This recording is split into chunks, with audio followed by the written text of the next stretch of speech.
rukurikirane rw'ibiyago vyateguwe n'umuhari w'abakenyezi n'abigeme baharanira amahoro n'umutekano mu Burundi mu ntumbero yo kwerekana uruhara, ubutwari n'ubukerebutsi bw'abakenyezi b'abamenyeshamakuru mu kuguma bamenyesha amakuru ajanye n'umutekano muke hamwe n'ihonyangwa ry'agateka kazina muntu bibandanya kwibonekeza mu Burundi.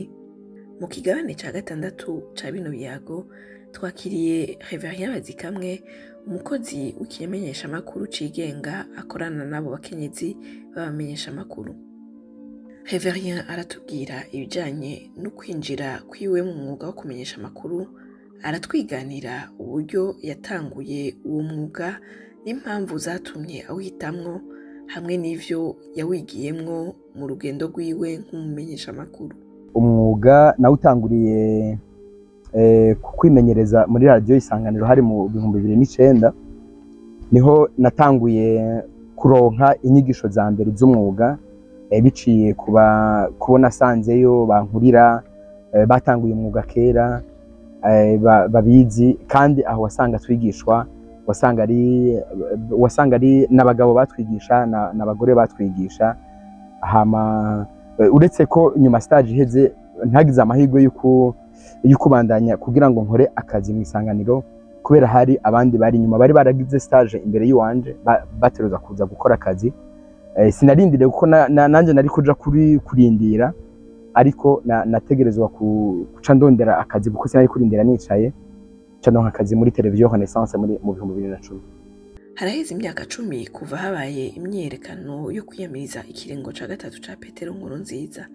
Uyu munsi Reverien asigura ingorane nyamukuru ibimenyeshamakuru vyigenga biri mu buhungiro bihura nazo kugira bishobore kubandanya bishikiriza amakuru abarundi eka n'amakungu.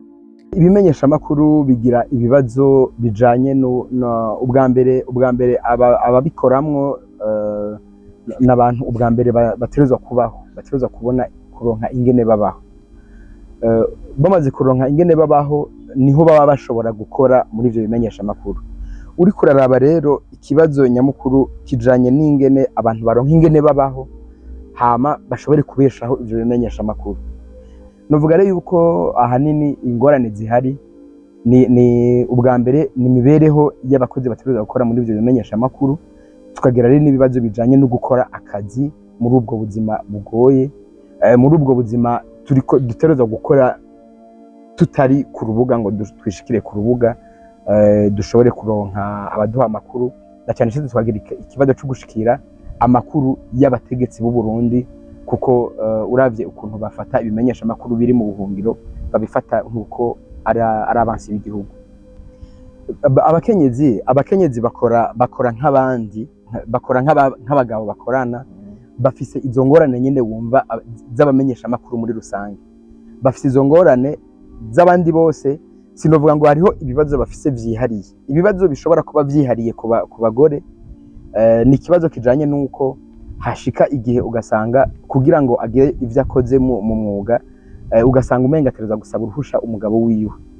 Ugasanga hariho ico kibazo cuko ategerezwa kubanza kuronka ugo ruhusha, kandi ugasanga nimba bibwiye nk'umugabo we dufate nimba atari nk'umenyesha amakuru, ugasanga ntavyumva, akabona yuko gukora iyo nkuru bishobora guteza ikibazo umuryango.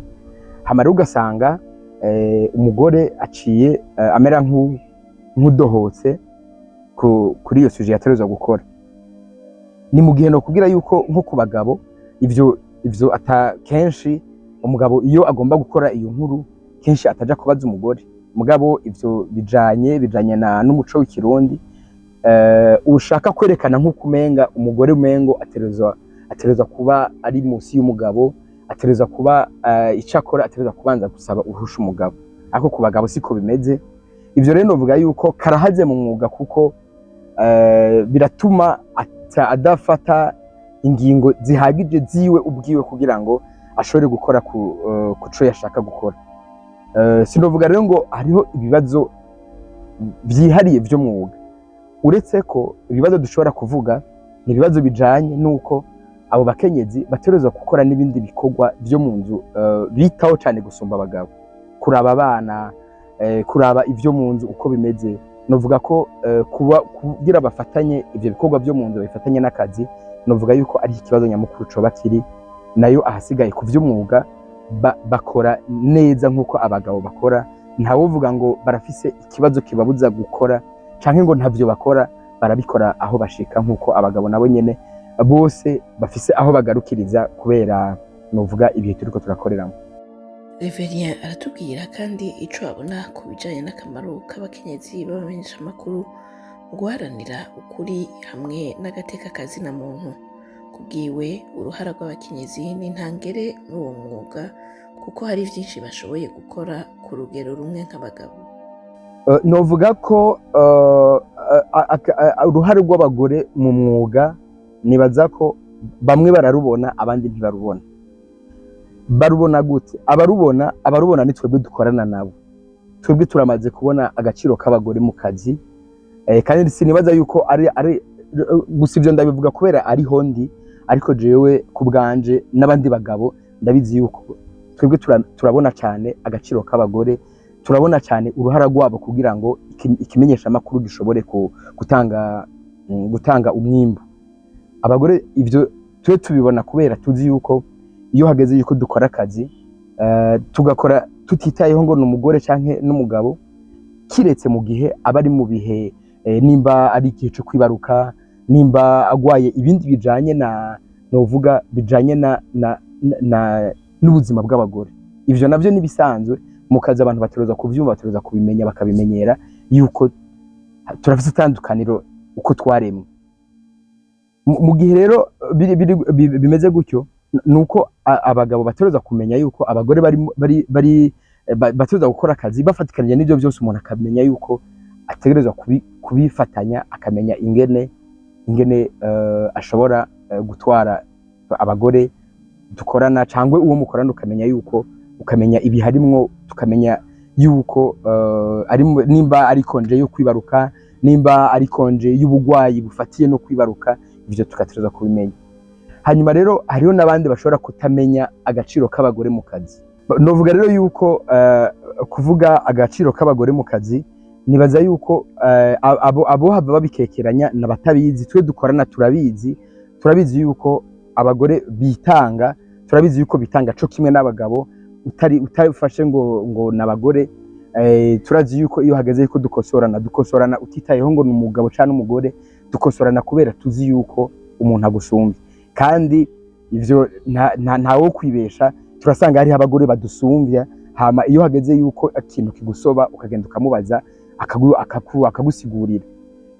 Novuga rero yuko twebwe dukorana nabo, ni twebwe dushobora kwemeza tukemanga yuko agaciro k'abagore ari ntangere mu kazi k'iwacu, kandi si no mu kazi k'iwacu gusa, turabizi yuko no mu bundi buzi usanga abagore bitanga co kimwe n'abagabo. Abo bareba bavyibaza, nibaza yuko ari uko utabimenya. Twebwe tubivuga kubera tubazi dukorana.